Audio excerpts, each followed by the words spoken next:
रस्त्याच्या दुसऱ्या बाजूला आहे दत्त मंदिर. आबांनी 1980 साली दत्ताची मूर्ती स्थापन करून लहानसं दत्त मंदिर बांधलं.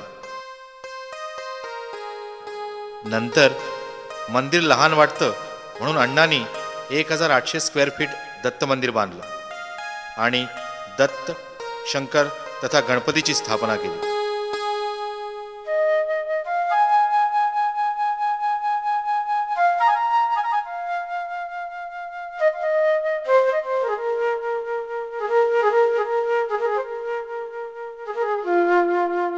दत्ताची मूर्ती सिनेस्टार अलका कुबल यांच्यातर्फे प्रदान करण्यात आली, तर राजा पोयरेकर व अरुण यांनी शंकराची तथा चारुलता श्रीकृष्ण गावडे यांनी गणपतीची मूर्ती प्रदान केली.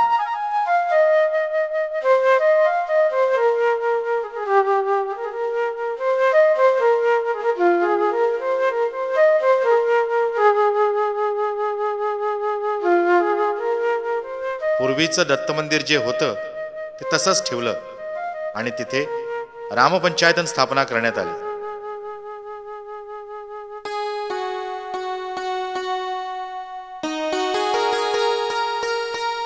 बाबांच्या खोलीत नित्यानंद स्वामींची मूर्ती स्थापन करण्यात आली आहे.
दत्त मंदिराच्या वरती भक्तांच्या वास्तव्यासाठी खोल्या आहेत.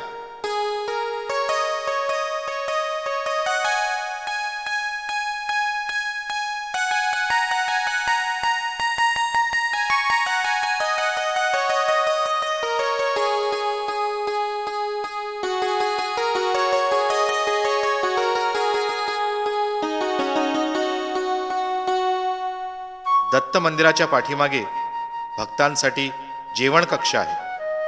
इथे सर्व भक्तांना विनामूल्य जेवण दिलं जातं.